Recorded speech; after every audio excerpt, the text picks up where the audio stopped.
नमस्कार। आमने सामने में आप सभी का बहुत बहुत स्वागत है। आज हमारे साथ है राजस्थान खादी तथा ग्रामोद्योग बोर्ड के चेयरपर्सन श्री शंभू दयाल भट्ट गुर्जर। आपका बहुत बहुत स्वागत हमारे कार्यक्रम में। तो जी अध्यक्ष साहब, राजस्थान हेरिटेज वीक, बीबी रसल, प्रसाद बिदप्पा, बड़े बड़े नाम, बड़े बड़े होटल, फायदा क्या हुआ? देखिए, बीबी रसेल एक इंटरनेशनल नाम है और वो खादी में विशेष तौर से रुचि रखती है। इस समय माननीय मुख्यमंत्री जी ने उनको एक स्टेट गेस्ट का दर्जा दे करके राजस्थान में पिछली बार भी भाजपा के कार्यकाल में उनको मिला था। मैं माननीय मुख्यमंत्री जी का पहली बार तो हृदय से आभार प्रकट करूंगा कि मुझे राजस्थान खादी तथा ग्रामोद्योग बोर्ड की ये बहुत बड़े विभाग की जिम्मेदारी दी है। ये दलितों के लिए बहुत रोजगार के अवसर देने वाला महकमा रहा है। बड़े बड़े लोग इसमें अध्यक्ष के रूप में कार्य कर चुके हैं, जैसे हरदेव जी जोशी। भी भाजपा के बहुत वरिष्ठ कार्यकर्ता हैं, ऐसे क्यों बोल रहे हैं साहब? हरदेव जी जोशी, भोगीलाल जी पांडे, माणक चंद जी सुराना, और अब उन्हीं में नाम शामिल हो गया शंभू दयाल भट्ट गुर्जर साहब जी का। तो ये बताइए जी, चलिए ये तो मैं मान गई सारी बात को, लेकिन ये मुझे बताइए, चलिए बीबी रसल बहुत अच्छी है, मैं बिल्कुल मानती हूँ, हमारी टीवी पर आ चुकी हैं वो, उनसे बहुत अच्छी चर्चाएं रही है, लेकिन जिन दलितों की आप बात कर रहे हैं उनको क्या फायदा रहा? काफी पैसे भी खर्च हुए होंगे साहब। देखिए, माननीय जो हमारे गांधी जी ने खादी को एक मिशन के रूप में प्रारंभ किया था और उन्होंने ये यात्रा प्रारंभ की गुजरात से जी, और पूरे देश में एक विचार के रूप में खादी को प्रसारित किया गया। और आज के युग में खादी को हमारी मुख्यमंत्री जी फैशन के रूप में लेती है और इस फैशन के रूप में लेने के लिए उन्होंने पिछले कार्यकाल में 2003 से लेकर 8 में पहला काम तो ये किया राजस्थान में कि खादी भंडार, जो बहुत पुराना नाम होता था, लोग ये सोचते थे कि इसमें बुजुर्ग लोग टोपी या कुर्ता पजामा लेने के लिए जाएंगे, इससे ज़्यादा कोई अपेक्षा लोगों की नहीं थी। माननीय मुख्यमंत्री वसुंधरा राजे जी ने 2000 से लेकर 8 तक के कार्यकाल में 180 खादी भंडारों का कायाकल्प किया और उनके नवीनीकरण के लिए उन्होंने उनको वित्त पोषित किया और खादी भंडारों को एक खादी प्लाजा के रूप में बहुत अच्छा मॉडर्न रूप दिया। अभी माननीय प्रधानमंत्री जी ने, आपने देखा होगा, पिछले 3 महीने में खादी को प्रमोट करने के लिए, नहीं बिल्कुल, और खादी की सेल्स जब से मोदी जी प्रधानमंत्री बने हैं जम भी हुई है। सर मैं तीन चीजें बताना चाहूंगा मैडम, जरूर। कि एक तो उन्होंने ये खादी में एक रूपता लाने के लिए खादी भंडारों का नाम पूरे हिंदुस्तान में खादी इंडिया के नाम से जाने जाएंगे। ठीक है। और ये हमने प्रारंभ किया है। पहला शोरूम जो हमारा अंतर्राष्ट्रीय टूरिस्ट पैलेस है माउंट आबू, वहाँ हमने हिंदुस्तान का सबसे बड़ा खादी इंडिया के नाम से शोरूम खोला। बिल्कुल, अभी हाल ही में बिल्कुल सही। दूसरा, माननीय प्रधानमंत्री जी ने पूरे देशवासियों को अपील की है कि प्रत्येक परिवार में एक व्यक्ति खादी को जरूर पहने। इससे भी खादी के कातिनों और बुनकरों को रोजगार के उसी अवसर मिलेंगे और विपणन में भी उनको प्राथमिकता मिलेगी जी। तीसरा, उन्होंने एक आह्वान किया कि केंद्रीय कर्मचारी शुक्रवार को, अभी ऑप्शनली रखा उन्होंने, कंपलसरी नहीं किया। 26 करोड़ का जो लोन था खादी के बुनकरों का और आर्टिसंस का, जो कि बढ़कर इंटरेस्ट के साथ अब 50 करोड़ का हो गया है, आप उसको माफ कराने का क्यों एक आपने मुहिम छेड़ी हुई है, रादर देन वसूली के लिए? अगर ये फायदे का सौदा है, अगर आपके हेरिटेज वीक्स फायदा कर रहे हैं, तो वो लोग अपना लोन क्यों नहीं चुका पाते? नहीं, ये जो है ना आर्टिजन, ये बहुत छोटे छोटे व्यवसाय के लिए उन्होंने लोन। तो मतलब हम ये माने कि ये जो आप बात बता रहे हैं ना आंकड़े, ये आज के नहीं है, ये कम से कम 25-30 साल पहले जो छोटे छोटे आर्जिनों ग्रामोद्योग के लिए खादी के कातिन और बुनकरों ने अपने स्वरोजगार के लिए जो लोन लिए थे, उनमें से अधिकांश तो गुजर चुके, इस संसार में है ही नहीं। तो ये इतने पुराने लोन वो चले आ रहे हैं, बहुत पुराने लोग। अब उनको वसूली भी अगर आप करने जाओ, राज्य सरकार अगर उन पर उतना पैसा लगाए तो वसूली योग रहा ही नहीं, कोई देने लायक आदमी है ही नहीं मौजूद। सर, तो हमने तो केवल इतना आग्रह किया है कि इनके 25-30 साल पुराने लेजर और खाते आज दीमक चाट गई और हाँ, लोग उस है चीज को भी खत्म नहीं। करें और आगे चले खत्म जाएं। करें। फिर तो सही बात है जी, जी, फिर तो सही बात है। सर, हम लोग एक तरफ बात कर रहे हैं कि प्रमोट हैंडमेड इन राजस्थान, खादी युवा के लिए, और बात होती है जी एम्प्लॉयमेंट फॉर पीपल, हमारे पास कोऑपरेटिव माइंडसेट होना चाहिए, सोर्स और मार्केटिंग होनी चाहिए। एंड अनफॉर्चुनेटली सर कुछ ऐसा दिखता है कि जो एक मॉडर्नाइजेशन की बात होती है ना खादी बोर्ड में, उसमें कहीं ना कहीं पीछे है khadi board. Modernisation, online sales, web, ये सब चीजों के लिए आप खादी को कैसे क्या इनोवेट कर रहे हैं, ये हम जानेंगे एक छोटे से ब्रेक के बाद। हम ब्रेक के बाद अभी वापस आते हैं। आप लोग देख रहे हैं जी हां, आमने सामने।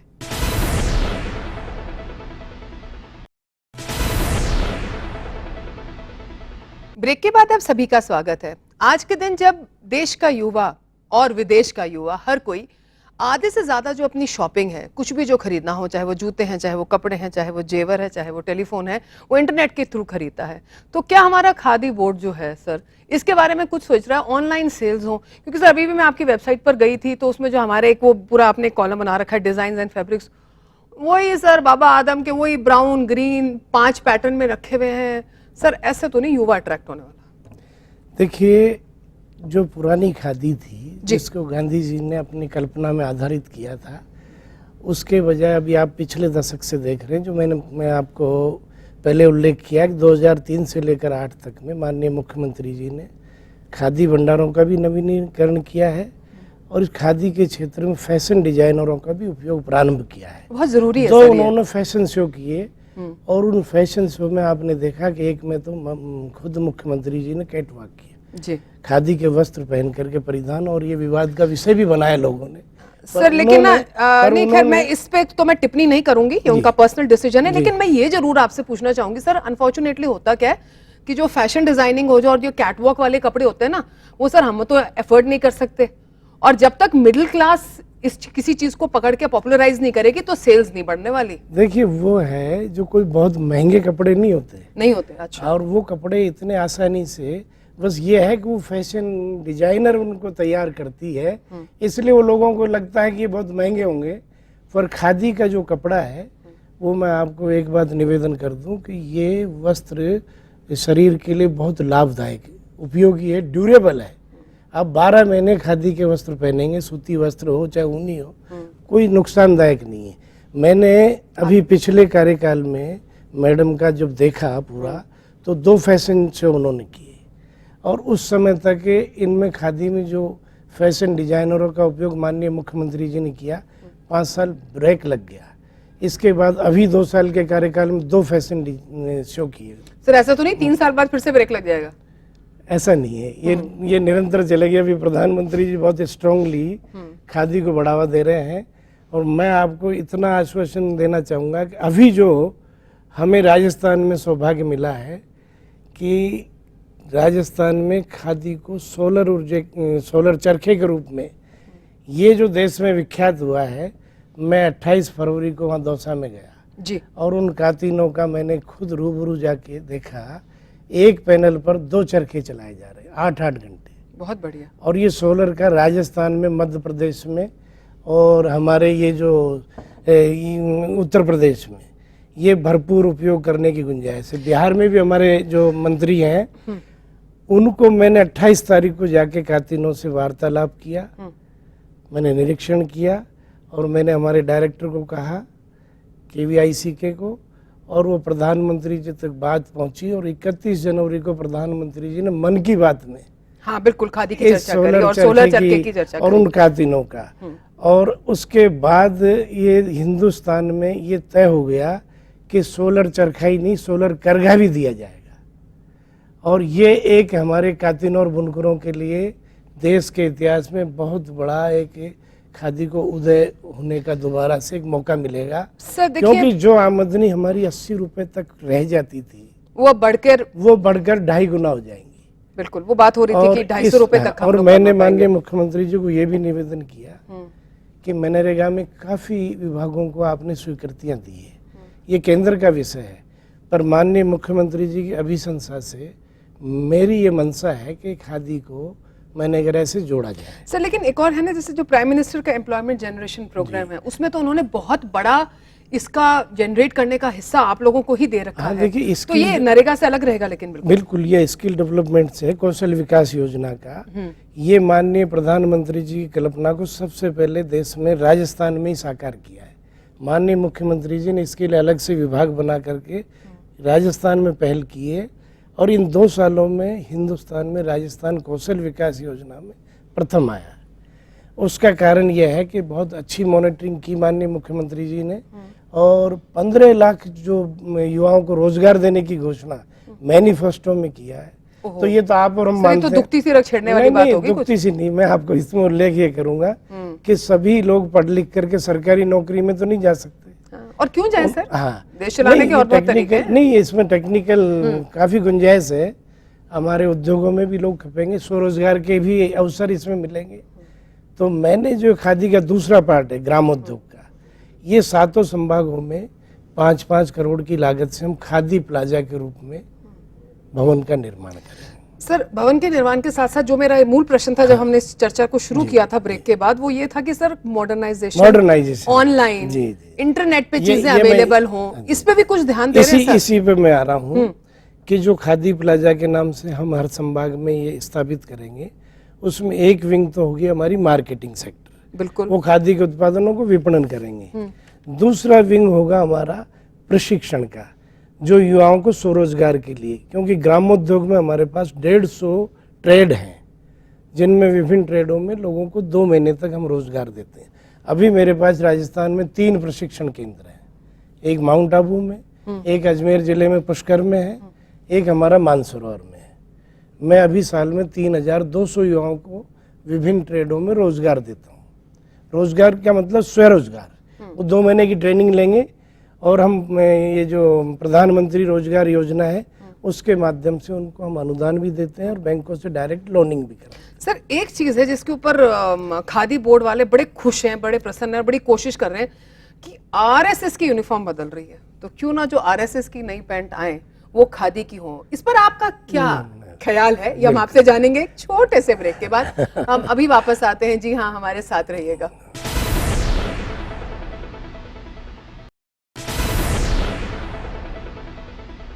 ब्रेक के बाद आप सभी का स्वागत है। बड़ी बड़ी सुर्खियों में जी की आरएसएस की यूनिफॉर्म बदल रही है जी, आरएसएस से भी आप पैंट पहनेंगे और कुछ रंग वगैरह भी डिसाइड हुआ है। और खादी में ये सोच रहे हैं भाई 1 करोड़ के करीब आरएसएस के कार्यकर्ता हैं, 1000 करोड़ के ऑर्डर हमको मिल चुके हैं। चलिए तो जी बहुत बहुत मुबारक हो। यही बात नहीं है कि आपने देखा होगा कि प्रधानमंत्री जी ने सबसे पहल की है कि जो हमारे रेलवे विभाग है, सबसे बड़ा रेलवे विभाग, इंडियन एयरलाइंस, और जिन भी बड़ी स्मार्ट यूनिफॉर्म है जी खादी वाली, बिल्कुल। और जिन विभागों में या प्राइवेट सेक्टर में ड्रेस कोड है, जैसे सबसे बड़ा ऑर्डर हमको जेके सीमेंट से मिला। ओके। और इसी तरीके का प्रधानमंत्री जी और हमारे जो आयोग के अध्यक्ष हैं केवीआईसी के वीके सक्सेना जी, वो ट्राई कर रहे हैं कि जहाँ भी ड्रेस कोड है वहाँ खादी का इस्तेमाल सबसे पहले हो। और आपने देखा होगा कि पहले नगर निगम, पंचायत समितियों, नगर पालिकाओं में और जिन विभागों में ड्रेस कोड होता था वहाँ खादी की ड्रेस पहनना अनिवार्य था। पर वो धीरे धीरे करके वो कहीं लुप्त सा हो गया। लुप्त सा इसलिए हो गया कि ये जो खादी की कतिन और बुनकर हैं उनको वेजेज कम मिलते थे, इसलिए वो विमुख हो गए, नरेगा की तरफ चले गए, कुछ चले गए अपने कारीगर या बेलदारी में चले गए, क्योंकि आज के जमाने में 200-250 रुपया मिलता है, यहाँ 80-100 पर आदमी क्यों रुकेगा? इसलिए ये तो सर सरकार की जिम्मेवारी है, क्योंकि ये भारत की संस्कृति का हिस्सा है। इसलिए इस उद्योग को वापस पुनर्जीवित करने के लिए मैंने माननीय मुख्यमंत्री जी से आग्रह किया है कि खादी के कतिन और बुनकरों को तो मनरेगा से जोड़ा जाए, और दूसरा जो हमारा सेक्टर है ग्रामोद्योग का, इसको मैं स्किल डेवलपमेंट से जोड़ने का आग्रह कर रहा हूँ, ताकि ये 3200 हम 3 सेंटरों पे कर रहे हैं, 7 जो खादी प्लाजा हम खोल रहे हैं 7 संभागों में, उसमें एक विंग होगा हमारा मार्केटिंग का, दूसरा होगा हमारा प्रशिक्षण का, जो युवाओं को प्रशिक्षण देंगे, तीसरा होगा फैशन डिजाइनरों का, जो यूथ के लिए ड्रेसेस को तैयार करेंगे। सर आपका फोकस किस चीज पे रहेगा? केकड़ी जिला आपको 2 बार अजमेर से जो आप हाँ, 2 बार मैं- एमएलए हाँ, बने हैं सर, जी। तो अभी भी कहीं ना कहीं सर एक कनेक्ट तो रहता ही है नहीं, मेरी तो कर्मभूमि केकड़ी ही रही है ना? तो क्या करें तो- सर खास उनके लिए? अब आप नहीं, खादी बोर्ड के चेयरमैन हैं, उनको भी उम्मीद देखिए, होगी कि भाई मैं- हमारे 2 बार के एमएलए आज बने हैं तो हमारे पास यहाँ कुछ खास हमारे को फायदा मिले इस चीज देखिए, का। खास तौर से तो जो मेरा अजमेर में पुष्कर का जो प्रशिक्षण केंद्र है वो पूरे संभाग के लिए मैं उसको डेवलप कर रहा हूँ। ठीक है। और ये माननीय मुख्यमंत्री जी को और उद्योग मंत्री जी को भी मैंने बजट से पूर्व जब चर्चा हुई थी उसमें उल्लेख किया था कि वो हमारे पास 6 बीघा जमीन है और उसमें हम एक अजमेर जिले के स्तर का हम प्रशिक्षण केंद्र चला रहे हैं। तो वो जो संभाग के स्तर का हम डेवलप करेंगे उसमें निश्चित रूप से केकड़ी और अजमेर जिले को ज़्यादा लाभ मिलेगा, क्योंकि पुष्कर कोई ज़्यादा दूरी पर नहीं है। तो जो केकड़ी के युवा हैं वो मैक्सिमम इसका ग्रामोद्योग के माध्यम से भी लाभ लेंगे।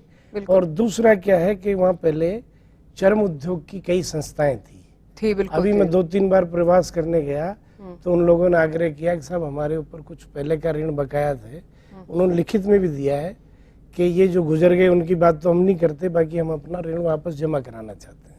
गर्मियां आ गई हैं जी और हर जगह हम देख रहे हैं कि खादी की सेल्स पीक कर रही हैं। मैं अभी पीछे ही पढ़ने लग रही थी कि कहाँ कहाँ हो रही है, तो साउथ में भी हो रही हैं। तो हम लोग कहीं पर, माफ कीजिए, ऐसी कोई एडवर्टाइजमेंट्स कुछ ऐसा नहीं देखते कि भाई आपको गर्मी लग रही है, way to beat the heat wear khadi. Sir वो मतलब वो जैसे कि भाई एक कनेक्ट तो चाहिए ना सर। सिर्फ देखिए, बहुत अच्छी बात है कि हम ये सोचे कि भाई मैं अपने देश के लिए खादी पहनूंगी, लेकिन समथिंग मोर। नहीं, देखिए, पिछले दशक में प्रचार प्रसार की जरूर कमी रही है, पर आप अभी देख रहे होंगे पिछले 6 महीने से देश के प्रधानमंत्री जी भी खुद भी एक ब्रांड एम्बेसडर के रूप में खादी को प्रमोट करने बिल्कुल मान रही हूँ और उससे बहुत और फर्क पड़ा है, कह रहे हैं माननीय ऑलमोस्ट मुख्यमंत्री डबल हो गई है सेल्स। माननीय मुख्यमंत्री, आप उस दिन देख रहे होंगे कि जब ये राजस्थान दिवस का महोत्सव मनाया जा रहा था अल्बर्ट हॉल के सामने, जब ये बीबी रसेल जी ने जब अपने फैशन डिजाइनरों को फैशन शो में शो किया, माननीय मुख्यमंत्री जी वहाँ 3 घंटे तक बैठी और उन्होंने ये देखा कि इनमें क्या नई चीज़ खादी की प्रमोट की जा रही है। वो इतना विशेष रुचि किसी मुख्यमंत्री जी की इस विषय में पहले कभी नहीं देखी होगी आप। माननीय मुख्यमंत्री जी ने देखो, इसके लिए मुझे एक बार बुला करके ये कहा कि जब मुख्य न्यायाधीश जी शपथ ले रहे थे, उन्होंने कहा कि कुछ नया करके दिखाइए। अब इस नया करने के पैटर्न पे मैंने एक तो 7 संभागों में खादी प्लाजा, बिल्कुल सही, जिनमें 3 विंग होगी, एक मार्केटिंग, एक फैशन डिजाइनरों के लिए, एक ट्रेनिंग का। बिल्कुल सही। अब हमारे पास राजस्थान में जो पहला क्लस्टर है ऊनी खादी में हम हिंदुस्तान में सबसे प्रथम है, वो हमारा बीकानेर संभाग है। मैं भी माननीय केंद्रीय मंत्री कलराज जी मिश्र से भी मिला हूँ, हमारे केंद्रीय राज्य मंत्री हैं गिरिराज सिंह जी और KVIC के जो चेयरमैन, इनसे भी मिला हूँ। मैंने उनसे आग्रह किया कि हमारा ऊलन खादी का प्रोडक्शन भी और मार्केटिंग भी देश में सबसे ज़्यादा है, एक बार वो अवलोकन करें तो हम इस खादी को, ये ऊलन खादी को भी हम नए पैटर्न पर लाना चाहते हैं। बहुत बढ़िया, बहुत बढ़िया। और वहाँ एक बहुत बड़ा हम ट्रेनिंग सेंटर जिसमें युवाओं को हम सम्मिलित करेंगे, स्किल डेवलपमेंट से जोड़ करके। बिल्डिंग भी हमारे पास है, वो हमारे पास ज़मीन भी काफ़ी है और ये जो बस एक बूस्ट की जरूरत है। और इसके लिए मुझे लग रहा है कि ये तो ये जी केंद्र का 2016 की सर्दियों में हम देखेंगे ऐसा कुछ। बिल्कुल, ये 3 नई चीजें हम देंगे राजस्थान को, कि एक तो खादी प्लाजा के नाम से, बिल्कुल, एक हम उलन खादी को देश में जो हमारा पहले स्थान पर नाम था उसको वापस बहाल रखेंगे, बिल्कुल, और मॉडर्न उसमें लाएंगे इसको। बिल्कुल जी। हमारे स्किल डेवलपमेंट के माध्यम से जो संकल्प मैंने लिया कि 10,000 युवा को रोजगार देने का। हाँ जी, क्योंकि भाजपा के मैनिफेस्टो के वादे भी पूरे करने हैं गुज्जर साहब, है ना? बिल्कुल करना है। चलिए, आपका बहुत बहुत धन्यवाद बटगुज्जर जी, आपने हमें समय दिया और आपको इन तीनों प्रयासों के लिए ETV परिवार की ओर से बहुत बहुत शुभकामनाएं। बहुत बहुत धन्यवाद आपको भी। तो ये था आमने सामने शंभू दयाल बटगुज्जर साहब के साथ। हम जल्दी आपके बीच दोबारा होंगे, तब तक जय हिंद।